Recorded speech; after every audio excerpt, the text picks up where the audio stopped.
Hi, everyone. Welcome to Let's Talk. My name is Nick Cosgrove, and I'm joined today by Diego Kapelan. Diego, welcome to the show.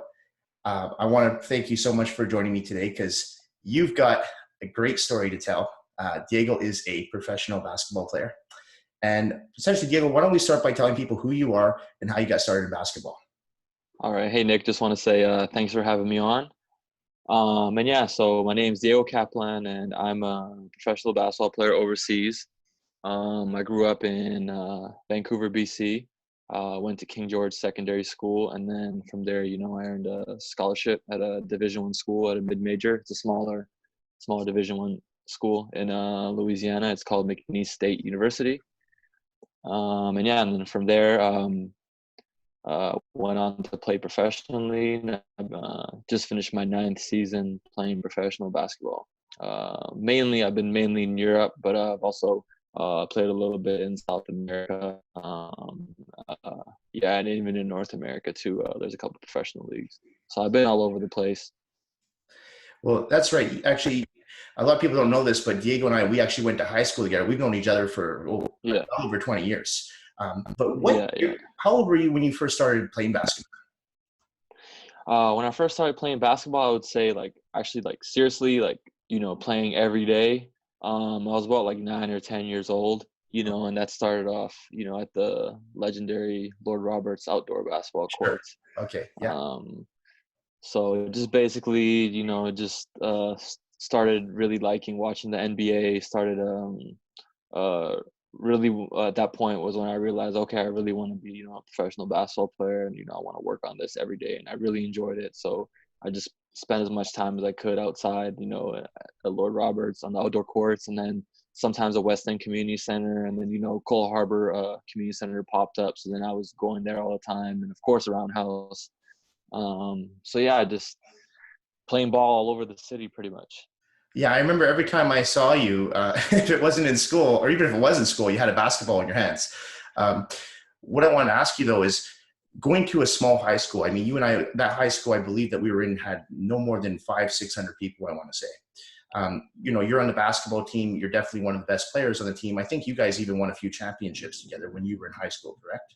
Well, we went, yeah, with the lower mainlands and stuff like that, and we finished like we're always one of the top teams, Right. top schools in the city and in the province. So, So how often first of all, how often do guys come out of a small high school and get a scholarship to a university in the States to play pro ball or play college ball? How often does that happen? man, like back then, it was like really rare. Like you had a really small chance of that happening.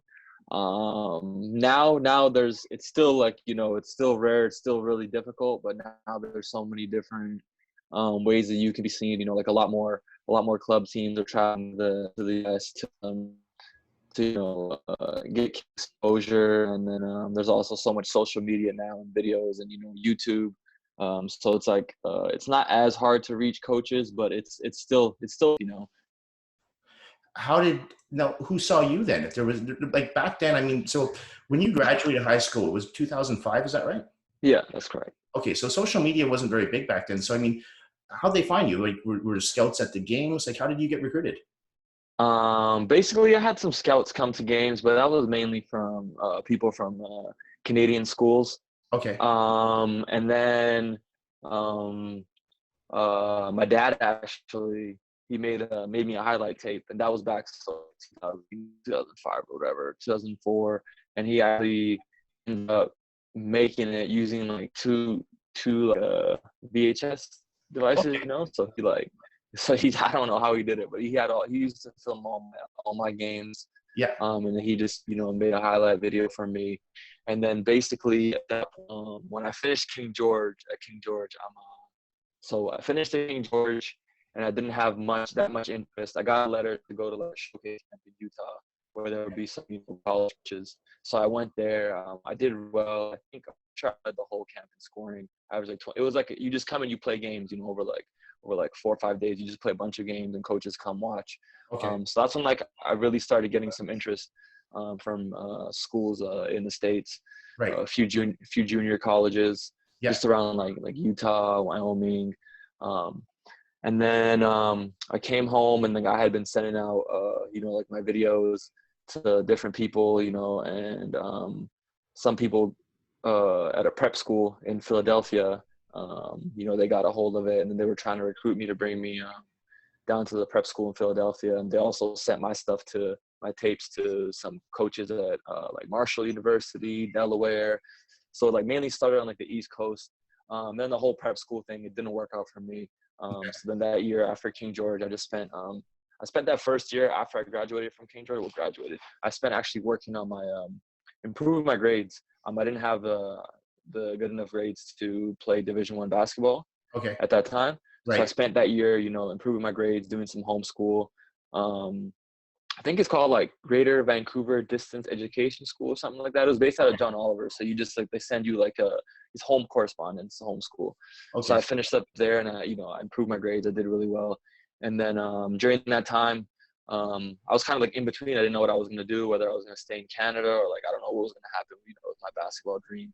And then I was supposed to be I was going to a men's league basketball game that I had just been playing. I was playing everywhere around the city that year when I was after King George. Okay. And there was a guy on the bus. It was me. I was taking the bus with a guy named Chris Shields.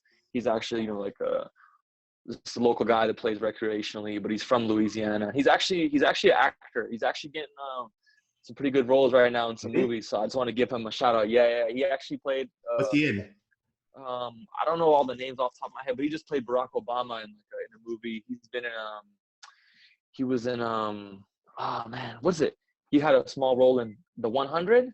I Okay. saw him Yeah. in Yeah. that. Yeah, he Yeah. was in that. He was like he was one of the kids' fathers. He was like one of like the I don't know. It's not a cop, but he was like basically a cop on the ship or whatever. And his son was one of the kids And that got sent down. this is a buddy of yours, Chris Shields. You said his name Yeah, is? his name is Chris Shields. So he's from Yeah. Vancouver. I'd always seen him, you know, like at Roundhouse. And he's an Yeah. amazing basketball player. Right. Probably he's one of the best shooters I've ever seen in my life. Like, and he was 40 back then, just killing all the younger guys. Like, Yeah. but his cousin is Joe Dumars. Okay. And Joe Dumars, you know, is a legendary player. Played for the Bad Boys, Detroit Pistons. Like Michael Jordan said, you know, that Joe Dumars is the best player that's ever defended him. Right. So he's like one of the greatest NBA players of all time. Okay. He actually went to McNeese State too. So Joe Dumars went to McNeese State, and he was also the GM for the Detroit Pistons when they won the NBA championship. But Awesome. yeah, so Chris is Joe's cousin, and then Joe's brother Dave Dumars. He was an assistant at McNeese State at the time. Right. And so basically I was on the bus with Chris going to the men's league game, and then, you know, all that stuff kind of fell apart as far as going to prep school and those other Division I schools. So Chris is just like, hey, like what are you gonna do? I was like, I don't know, like everything fell apart for me. I don't know what I'm gonna do. And then he was like, well, look, like if you got some highlights or some video, like you can give it to me and I'll send it to my cousin. You know, he's an assistant coach at McNeese State. It's like a smaller D1 school. I can't promise you anything, but you know, those guys get like hundreds of tapes every day. And he was like, I can promise they'll watch it. So I was like, okay, cool. Like, here's my tape. He sent it. And then touched back with him a little bit, you know, a little while later. And he was like, oh man, like I talked to Coach Dumars. Like they love, you know, they love how you play. They love everything. Gonna be giving you a call soon. So then like one day my mom was like, hey, like come listen to this, like, you know, like message, you know, it's on like the home message machines. And you know, she plays in and the guy was like, hey, you can shoot that thing. I was like, I don't know, that must be the coach. You couldn't understand anything, you know, with his Good. accent. All I understood was you can shoot that thing. So I was like, okay, that's got to be the coach, you know, like there's no, Yeah. Yeah. you know. And then look back on the caller ID and like, okay, 337 phone number, and then, you know, talk to them, you know, told them my situation, you know, like how I had to improve my grades. I improved everything. And then Right. basically the plan was just to come down and, you know, sit out my first year, be a red shirt, and, you know, just lift weights and practice and just work out. And then just step right into a role, you know, on the court after that year. So basically I sat out 2 years of not playing organized basketball. And Right. that's pretty tough, you know, especially as a kid. Like, you know, you have a dream or whatever, and like Sure. the first problem is like I had, you know, was like my grades. And that's one thing I would like advice I would give like younger kids. You just really take your school a little bit more seriously. Yeah. Especially because like in different countries, like, so the NCAA uses like a 10-point grading scale. So it's like 90 to 100 is an A, you know, and then growing up, um, you know, I believe at King George, it was like maybe 87 or something was an A.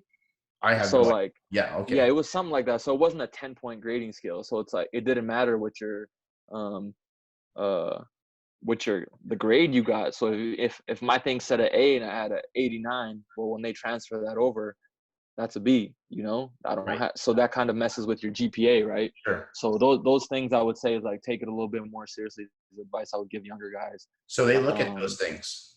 yeah, they look at those things. That's like number one. Like if you don't, no matter how talented you are, like if you don't have that right, like nobody can really do anything for you, because you know the NCAA is a organization that's like a rule, and no one can find a loophole for you to get into school. You know, maybe schools, they've been caught cheating. You know, have some people go in there with a fake ID and take like SATs for different players. You know, like Right. Right. that's been rumored to happen, but basically that you have to, for that to happen for you, you have to be, you know, NBA level player, you know, coming out of high Sure. school, you Sure. know, and the only reason you're going to university is because you have to go for a year, you know.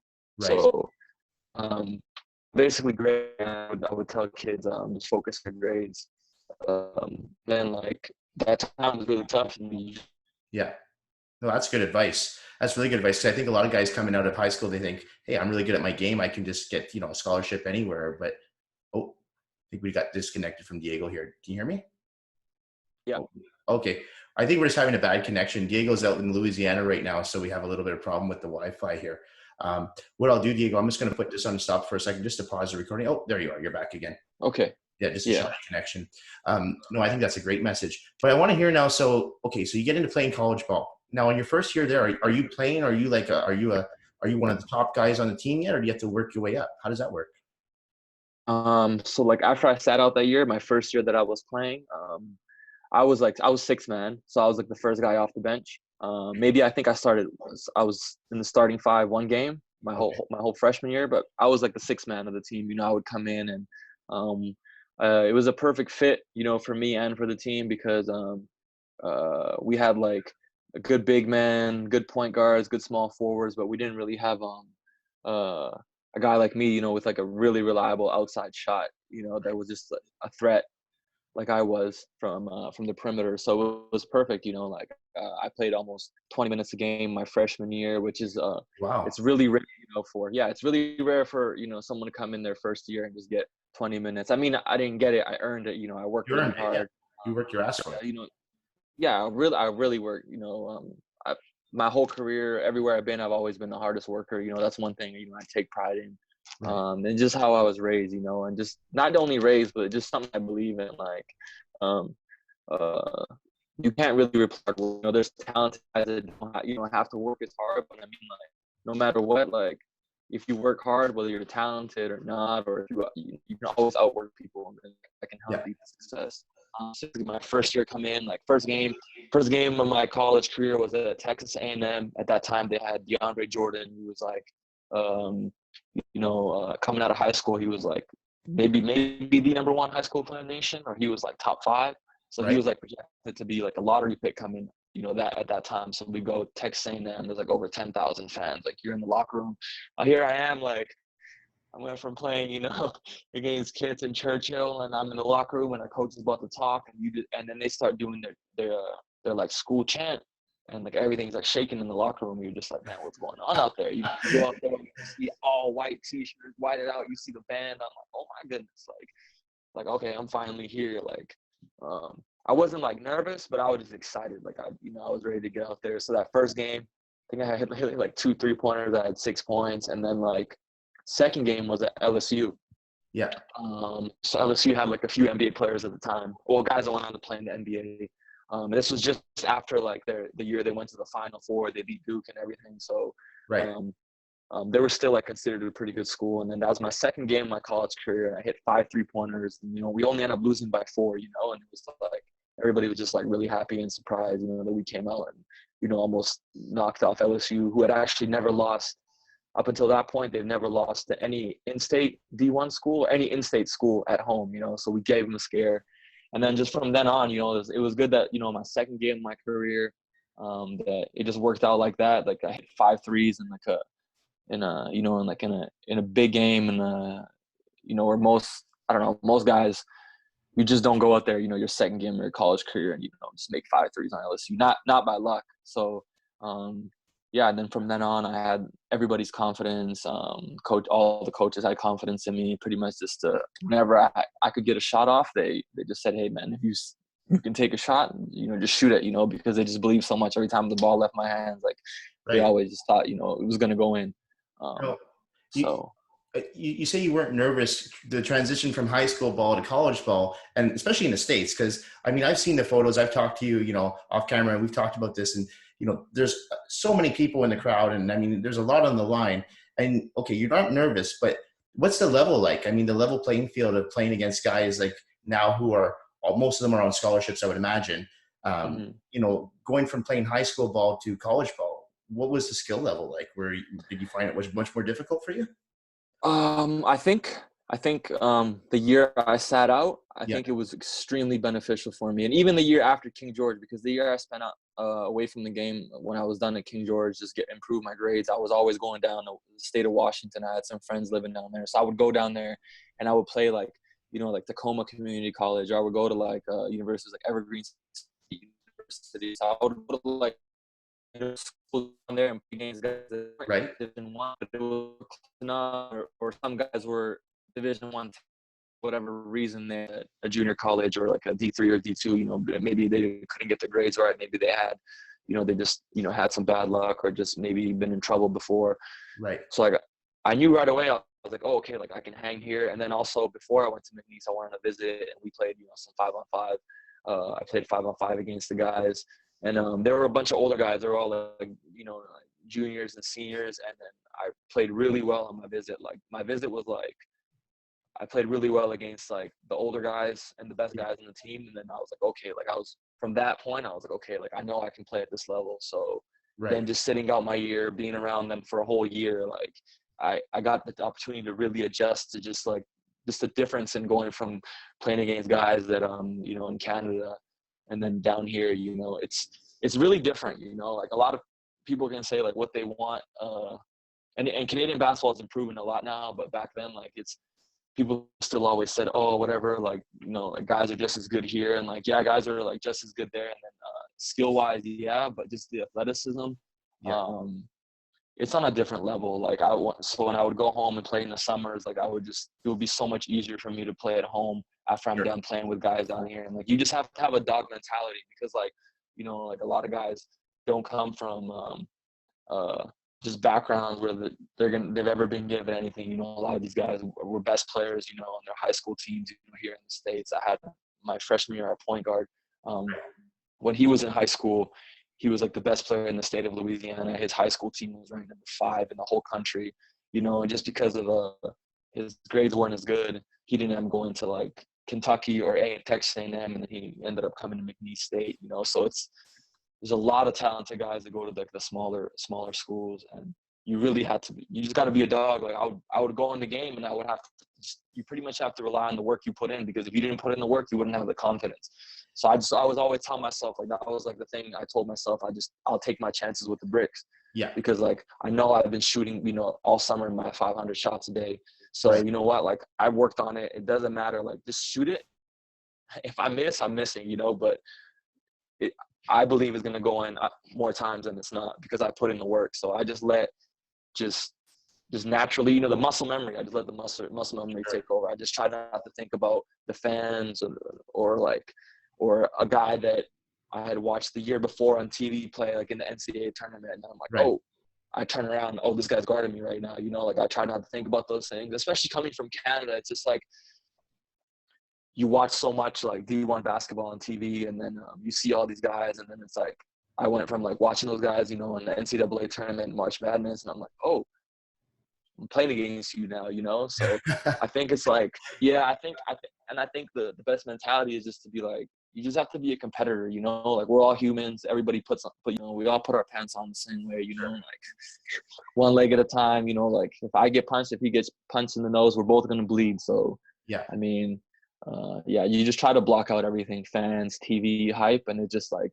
it's just you and the other 9 guys on the court, and that's basically what I always just try to focus on. You know, when you talk about work ethic, I can vouch for your work ethic because I remember when you would come back home in the summer and I would see you at my gym and I was there at 5, 6 in the morning and there you are just practicing on your own in the court. I mean, we had a basketball court in the gym and you're there all by yourself and you're there for like 2, 3 hours a day, just practice, practice, practice. Yeah. What's the mindset that you work on though to get ready for games? Like, I mean, is there a mental preparation for games like that? In college, I would say in college, not so much, like you do your practices, you go through your scouting, and then, like you basically just go out there and play. I would say in my professional career, especially playing in Spain, it's more of a league that like you have to put in a lot more mental preparation, as far as scouting, just because stuff is so in depth. There's like, not everybody is going to be guarded the same way, in all the situations, so if a guy is playing a pick and roll, every guy is guarded differently. There's different rules for every guy. Or if the guy's going on off-ball screens, if he's a shooter, you guard him differently than other guys. So it was like in college, you still have that. But I would say in the pros, it's like even more detailed because it's like it's everybody's job, and then the consequences are so much greater. Sure. Yeah. So it's like a lot more serious than mental preparation. But as far as me, basically try not to overthink things. I think that's like I think that's like one of the most important things as like an athlete, or like anybody, I guess, that performs in front of a crowd. Yeah. You just can't, you can't overthink, because when you start to overthink is when you like maybe second guess yourself. And Right. I've always thought like, just let like the work you put in and let everything just try to come second nature, and let it be like your instincts to just take over, and then you read and react, and that's it. That's basically what basketball is in all sports. It's just you read and react. Like you read the defense and you react to it, like how you practice like the whole summer. Interesting. You played at McNeese State for 4 years. Is that correct? Yeah, 4 years. Okay. So how do you transition from playing college ball to pro in Europe? So basically my senior year, I was getting contacted by a bunch of different basketball agents throughout the whole year, just recruiting me to sign with them. And then eventually, I narrowed it down to a couple of them. And then, I just picked the agent I felt was right for me at that time. And then, just go on from there. You go do your workouts in the summer. My first agent actually sent me to Las Vegas. There's like a big workout place there. It's called Impact. And, I spent 6 weeks there, just working out with like a lot of NBA guys. Kawhi Leonard was there every day, like Kyle Lowry. Oh, wow.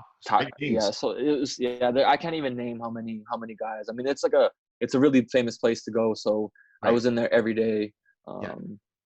And basically from there, your agent just finds a job for you, and that's it. Like you just have to, you basically have to go with your gut feeling. Here you are, talking to a guy you never met before, and he's telling you, he's the right person to help you achieve your dreams and goals, and like all the work you put in your life, and like you kind of Right. put everything into his hands. So you want to try to like get to know the agent as best as possible Yeah. first, do your research, talk to other clients, and then you just go from there, and it's kind of in their hands. Have you have Basically. you have you stuck with the same agent since you started your pro career? No, I've changed a couple of times. You have. Just basically on like everything depends on like how you play a certain season, and just the reasons I decided to make the changes was just basically, just at the point I was in my career, Right. I just needed something different, and like I always try to end stuff on good terms. Right. Some guys, they get take it really personally, and other guys will just be like, look, I understand, like, you have to make the best decision for you, and if you don't think I'm the right guy for you, cool, like, and then you still kind of, keep in touch and you support, like, so like I try not to burn any bridges with Sure. people. Yeah. So yeah. But like you said, I mean, you're playing at a professional level. This is a business now. I mean, you are getting paid to play. Do you feel more pressure because you're a professional now? Um, no, I feel like in university when it came to that, I think as far as like performing, I would like tell myself like, oh, I need to play good. I need to play good a lot more then than I do now. Especially as I've gotten older. As I've gotten older, I'm much more like I'm more relaxed and just like like I'm not as stressed out as like how I perform or like after the game. I try to like be more relaxed. Like when I was younger, I would like after bad games, I would be I wouldn't be really in a good mood, Right. Especially if I didn't play well. If I didn't play well and we lost, like I was just like not in a good mood. And then it's like it's like a double-edged sword because then it's like if you do play well and you lose, like if I score 20 points and my team loses, then I'm kind of like, man, was it my fault? Like was I, just not was I just taking shots and making them, but like did that freeze my teammates out so then they couldn't make so it's like, but now I'm just much more I'm more laid back. Like I've kind of learned, it's like it's gonna be what it's gonna be. Like it is what it is. Like you just do your best, and if you try your hardest and you play your best, that's what you can do. So just try not to, because adding that pressure on yourself, it doesn't do nothing to change, like the outcome. I mean, sometimes Right. it does. I try not to give up in games, like even if I am playing bad, like I won't I go on the bench and like sulk. I mean, I've had times I have, and like, like you kind of shut down, but like most of the time I just try to tell myself like, keep playing, keep playing, keep playing. Cause you never know, like your team could be winning by 15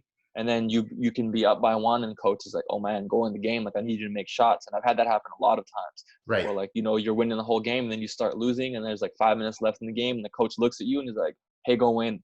I need you to make shots now. And you're just like, oh, so if mentally, if you don't stay ready for that moment, then when you do go in at that time, like you're just going to be like, all right, whatever. And, you probably end up losing. But the times I've always like held in and mentally been strong, like just stay strong for 40 minutes. The game's Right. 40 minutes long. Yeah. And then if you're on the bench or if you're on the floor, whatever it is, just do your best and just always be ready. I mean, it's my job. That's my job. Sure. Like Yeah. I You're can't prepared. really, coach is doing what he thinks is best, like to win the game, and if he feels like I'm not part of that plan at that moment in the game, then fine, you can't really get your feelings hurt over that. You just have to kind of like be like Kawhi Leonard, like pretty much Sure. basically. Like Yeah. you have to kind of keep your emotions in check and then just stay strong mentally. And then like when you do go in the game, like just like being on the bench, like just analyzing stuff and knowing where you could get your shots and just you're already kind of even having an advantage, like with certain situations and Right. you just try to take advantage of those situations. We talked about work ethic and how much when it Hmm. comes to, I'm not a basketball player, so I want to ask you, when it comes to basketball, how much of Hmm. it would you consider in your case is work ethic and just natural born talent? I mean, you have to have a little bit of both, but in your case, is it all like what got you to the pro rankings, do you think? What pushed you over the edge of the others? I think I've always been like athletically, like um, I'm definitely not like some guys, where you see him, you're like, oh man, like I'm definitely not someone you can be like, oh, he could play any sport. Like, there's some guys you see it and it's like a pro athlete. Like it doesn't matter what sport they played, like you would be a pro. Right. I'm like, I've been good at every sport, Yeah. like I'm not bad at anything, but Okay. I'm not like naturally like amazing at anything. So I would say it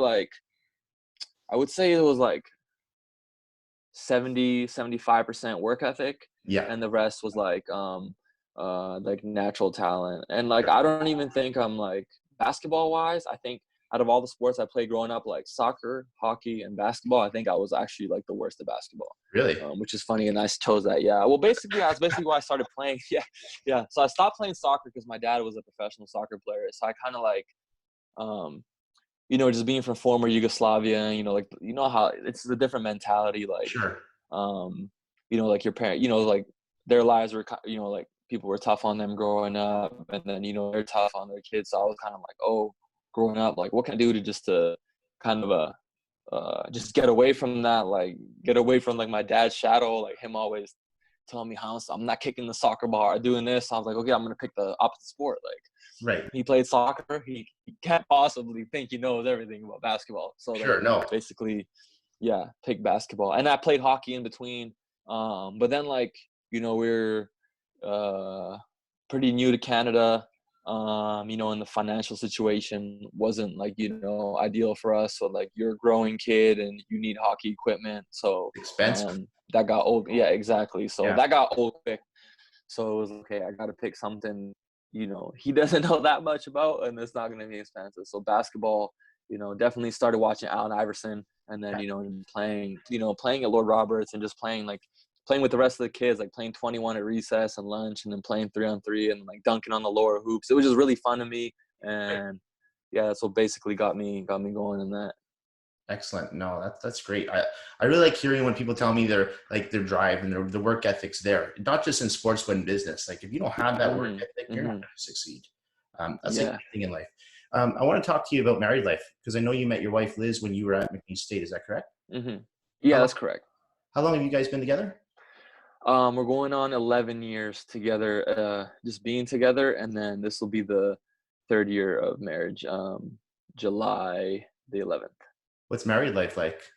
It's been great. I kind of wish we did it a little bit sooner. Oh, okay. Yeah, that's actually the only thing I wish, is that we did it sooner. Like we've been talking about that lately. Like, oh, we should have just got married, Why? earlier. I don't know, just because at that time I kind of wasn't mentally ready. Like I don't know if it's for most guys or what, but marriage is like kind of scares males. Right. So all it did to me, I was like, oh man, like this is it, and then now, a few years in, you're like, man, I should just, like, and because, going, especially playing overseas, them being your wife, she gets different rights than, a girlfriend. And I don't even think just playing overseas, I think just in general with just as far as like rights and the law and things like that, like it's different, and she gets treated differently. So she travels with you then? The past 3 years before this, she did. Okay. And then the past year she only came to visit for 3 months, because she started working. She got her master's in public health, so she started doing doing some health consulting and just working out here in Lake Charles, partnering with a couple that owns a gym, and just trying to like people's lives around, and that really got rolling. So I think, in my opinion, she kind of like sacrificed a lot for me. Right. So I kind of just said, you know what, like I can grind it out this year, and be alone for a little bit, just so she can, like start to pursue her dreams. Right. And also it's kind of something that, I'm not going to be playing forever. Sure. So it's good that she gets herself established and going. And then after I'm done playing, we'll have something to, like kind of like start off. I'll have something I can start off somewhere, kind of try to build around, or maybe work with her, work for her, or whatever. So. Well, that's what I wanted to ask you too, is, I mean, you're still young, but eventually there'll come a time when you do retire. Do you have any aspirations to stay with some component in the game, a coach, GM, or anything? Yeah, I definitely want to be involved with the game. Stay involved with basketball, or coaching, being like a skills trainer, like a skills coach, like kids out, and not just kids, young kids, college players, pros, like in the summer and the off season, just help them get better. Or even like something like to do with strength and conditioning, because I've always liked that, like that's always been an interest of mine. I've always liked to work out. So maybe start trying to, read up on that and just, learn, and maybe start with that. But I would definitely love to be a coach. I've always like picked up stuff from every coach that I played for, like everything that I like from certain coaches. And then there's like certain things I feel like some coaches could have done better. So like I try to like keep notes of all that. Right. So I definitely have like a lot of things I could bring, to a program. I mainly would like to coach like Division I basketball.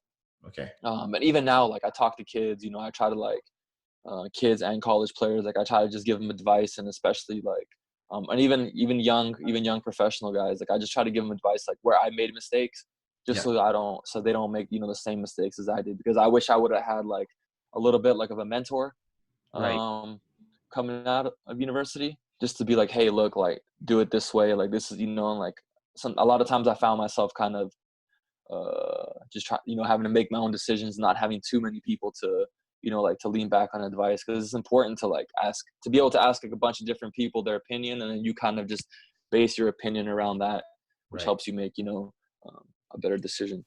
So Yeah. And, one thing I wanted to talk to you about too was now with COVID-19, I mean, when this first spread, I mean, you were in Spain when this happened, correct? When they told you, hey, you got to leave right now. Were you in Spain when COVID-19 was Yeah, that? I was in Spain. You Yeah, I were. was in Spain. And you and I were talking off camera about this. And so you decided to go back home to Louisiana where Liz is from, Hmm. correct?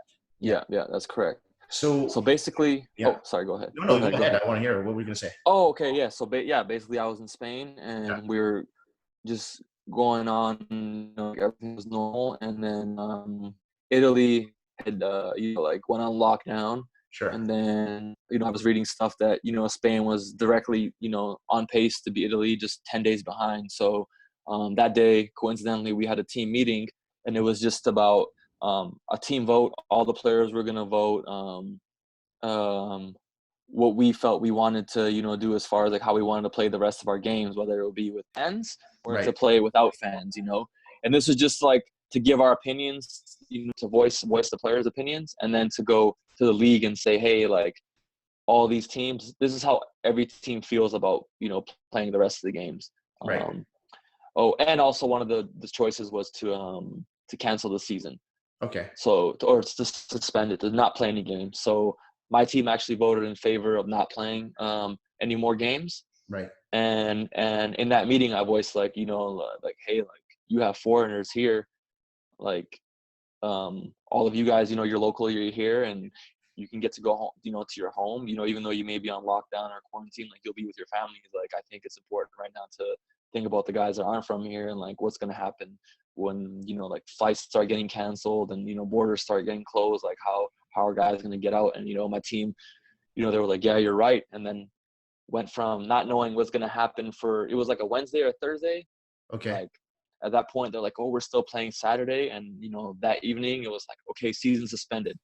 And Right then away. Yeah. within right away. And then with 24 hours, it was like, hey, you have to go home right now. And Wow. then, so basically, yeah, I decided like, I could have gone to Vancouver Yeah. or come down here to Louisiana. Basically, I just thought it would just be better, to be with my wife during Sure. this Yeah. time. So yeah, I got back here.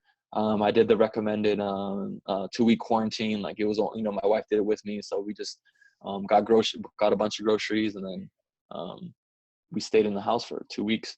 And then actually today was like the first day that I had gone. She lives kind of in the country. Today was the first day that I'd gone anywhere like in Lake Charles, like out in public, other than just the grocery store. So we went around today and just walked around a little bit outside, kept our distance. But yeah, so it's been a month. So that was kind of weird, A just long to, time. yeah, see Well, different people. I mean, for a guy like you, I mean, you're an athlete. You got to stay in shape. Hmm. So, what have you been doing during this lockdown? I mean, how have you been maintaining your condition? Yeah, so basically when I was in Spain, I was like, oh wow, like if we're gonna be quarantined and things gonna get shut down, like I told my wife, because stores were getting shut down in Spain. So I said, hey, we gotta like go buy, some weights for the house and things like that. So Oh, we by already had some necessities. dumbbells. Yeah.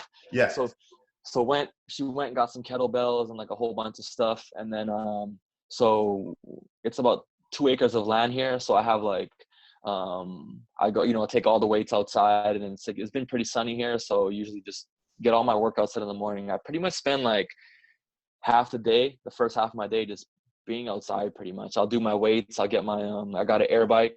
Right. I'll do my conditioning on that. And then there's a outdoor basketball court at our high school. And then I'll just go there and do some stationary ball handling and do some shooting. And then it's like, so I've been really, really fortunate that, that I'm here and that I can be outside, and then there's kind of like no one near me really. So it's like I'm keeping my, the social distancing, and I'm doing everything correctly, and I get to be outside. So I'm definitely really, really lucky for that. Really fortunate, really thankful, because like my teammates in Spain and all the Right. other people that are in Spain, they're pretty much like, you can't really go outside to do anything. You Okay. can't go for No. a run outside, or you're gonna get a fine, from the Oh, police. So yeah, it sounds like you made the right call going to Louisiana. But yeah, definitely, you definitely say made the right call. you're fortunate, but at the same time, because with my job, I'm a trainer, and I have a lot of people who are they're emailing me saying, I don't have anything to do, I can't do anything. They're not even going outside for walks. I mean, so you're Oh actually still man. staying in the routine, like you're staying in that Hmm. mindset, like, hey, you know what? There's going to be a season next year. I got to stay in shape. I got to stay on my diet. Got to stay on track. So you haven't lost focus. Yeah. Right. exactly. When it came to the weightlifting, I didn't lose focus, but I gave myself a few days to eat some things, You gotta relax a that, little. yeah, I have to, you have to. I think especially because, um, as professional athletes, this is going to be one of the longest off seasons. Sure. It's going to be my longest off season since my first year. You Yeah. know, so basically, you kind of you want to be smart about it. Like you don't want to just work, and then you're gonna work for 4 months and then go into training camp and then play 8 months. So you kind of need to um, just be smart about it, pace yourself, and then still learn. Just have that balance between enjoying it. Like if you're gonna enjoy yourself, just have a cheat meal or eat something bad, or whatever it is that you want to do. Just go ahead and do it, and then but and don't think too much about it. Don't like beat yourself up about it. Don't Right. make it okay. You ate something bad or you drank something bad. Okay, cool, and then just get back on to your routine and but just don't let it become like a habit. Then Yeah. I ate one cheat meal and it turned into 4 or 5 days of eating bad. Then Yeah. that's not good. That's a So I think hard it's habit okay. to fix. Yeah, it is. It's extremely hard. It's it's so easy, to get out of shape, Sure. to to start eating bad. Like I feel like when I have eaten bad, Yeah. you crave it more. Like you'll eat something healthy, and you're like, oh, that's not enough. Like I feel like it makes you even like eating pizza makes you crave more. Pizza Exactly. or bread or things like that. Right.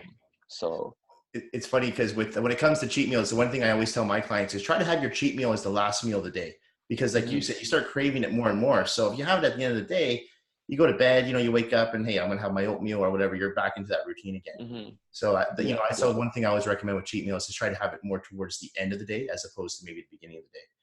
Yeah, exactly. So you're not awake and just thinking more about it, and just so you just go to sleep and you got 8-9 hours out of the way, and you haven't thought about it for 8-9 hours. Yeah, so much of it is mental.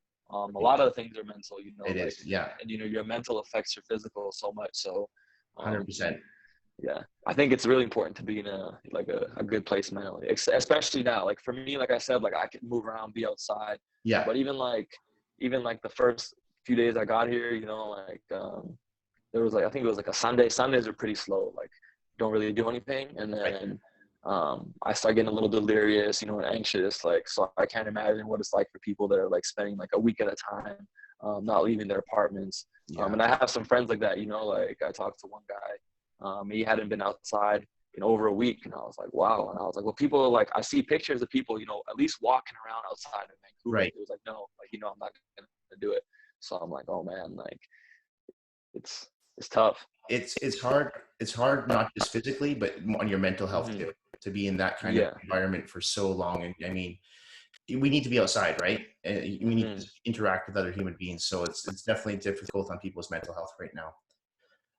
Yeah. Diego, one thing, I follow you on Instagram, and I find like, Mhm. I watch your videos and I'm so proud of how far you've come. You and I go back 20 Thank you. years. And, I always say to you, I'm like, every time I see something, I'm like, congrats, bro. I always think you've done so well in life. Thank Uh, you. if someone wanted to follow you or just get in contact with you, I mean, I know there's a lot of like guys who are playing ball right now, and you've got great advice, especially for guys in high school or college. Where to start their Mhm. careers or how to prolong their careers. What would Mhm. be the best way to contact you, or can they follow you on Instagram? Yeah, follow me on Instagram, Twitter. My handle is at Diego Swish 604. Or you can just look me up on Facebook. Add me as a friend, shoot me a message or whatever. And not only basketball players, any athletes or whatever. Yeah. Um, you can just hit me up if even during these times, like if you say, hey, like what are you doing for this, what are you doing for that, like you can hit me up, or I mean of course hit you up too, like the same way you message me and say congrats. Like I love all your posts. Like Yeah. Thank it's you. definitely like you believe in the same stuff that like I believe, and like the people that I work with. So Yeah. it's like it's really nice to see especially like in the fitness industry and in the social media age, just someone just giving like real facts, telling people like how it's supposed to be done, backed by science, and you've done your studies and you read, and not just following the latest trend or like the latest No. fad, like it's like. So I think that's really important for people, is like just to know who you're working with and who you're taking advice from. So 100% no. And I yeah. appreciate that. Um, Yeah. and one of the things before I let you go, I just want to say, is, you're a professional now, you're a professional baller and everything, but you still make time for little people like me. And, I message you and like, Oh man. hey, would you mind coming on my YouTube channel? And you're like right away, absolutely, no problem. So you've always been very humble. And that's one of the reasons I wanted to get you on, because, you always make time for people. You're never someone Yes. to say, no, I don't have time for you. So I Yeah. really appreciate I mean, thank you so much for saying that. I just try to, yeah, like I don't know. That's just how I am. I don't really. It's not like something I like that. pay extra attention to. It's Oh, just like you hit me up and I was like, of course, like even if I was in Vancouver or whatever, and like yeah. let's go grab lunch, dinner, or whatever. I'd be like, yeah, like It's the way so you've always been, and it's the way you yeah, always will be. I want to thank you yeah. so much for coming on today. Thank Um, you. and I can't wait to see you when you come back to Vancouver, because hopefully you will come back to Vancouver maybe this summer, or just for shoot some ball or something, just on your Yeah, time. I know you got your family here too, right? So you got to see them. yeah, So yeah, maybe make some time to see yeah. me. No, for sure, for sure. I Yeah, got you. We're gonna we'll definitely connect, and we have a few mutual friends definitely. that we can connect with too as well. So um yeah, man. I don't know. I think I need to, I guess, just our connection. I think I need to just say like I think about you and every day. Um, I'm always in touch with you and Susan. As a great friend of ours. Yeah, Um, I don't know if you've gone in depth before on a on a video or anything about him, but I mean, he always like left a great impact on me. yeah. And um, yeah, I miss him. I think about him every day, and I hope we made him proud. So who Diego's referring to is a mutual friend of ours, you and McKay, and Mhm. he passed away in 2011 of Mhm. died of skin cancer. And he actually introduced you and I to you. That's how we Mhm. met, through him. And yeah, he was a Mhm. great guy. I'm hoping to have one of his best friends, Karim Mwani, who you know very well, Okay, come of on the course. show within the next few weeks, and we're going to give a little tribute to you. And actually, you know what? If you're not doing anything, I might get you on as well too. Okay, for sure. I'd love to. I mean, I Yeah, would definitely love to be on there. You and just had like um such a diverse circle of friends, and kind of like brought all of us together, which is cool. I agree, and I So think that's something we could do a whole episode on, actually. yeah, I mean, yeah, I don't want to go into it too much now. Then if we're gonna do a whole episode, I definitely have some stories that I could share about how it impacted my basketball career. So I Yeah, definitely have something definitely. we can go more in depth to that. So I guess we'll touch back on that That's something we wanted to cover later. today. I just wanted to talk about you, though. Yeah. Okay. Okay. Thank you. And all your success. So I want to Thank you wish you so well, much. and I'm hoping you get back into Europe sometime soon. Once Hmm. the ban's lifted and you're back there playing ball again, and then you're back in Vancouver, and just to see you again, and you're doing so well. Yeah. So I want to Yeah. congratulate you on all your success, and there's much more success to come in your life, I'm sure of it. Yes. Thank you so much, Nick. And also the same goes to you. Stay safe, stay healthy, and I wish you continued success with everything. And of course, I'll always be following, uh, and I everything. I appreciate all your Okay. support. Just like All right. you've always given me a lot of support. Diego, thank Thank you, you so Nick. much, Appreciate and you too. yeah, you Okay. enjoy the rest of your weekend, and All right. Thank you. You have a too. great evening. Thanks so much, Diego. All right. Okay. Thank you. You too. Take care. Bye.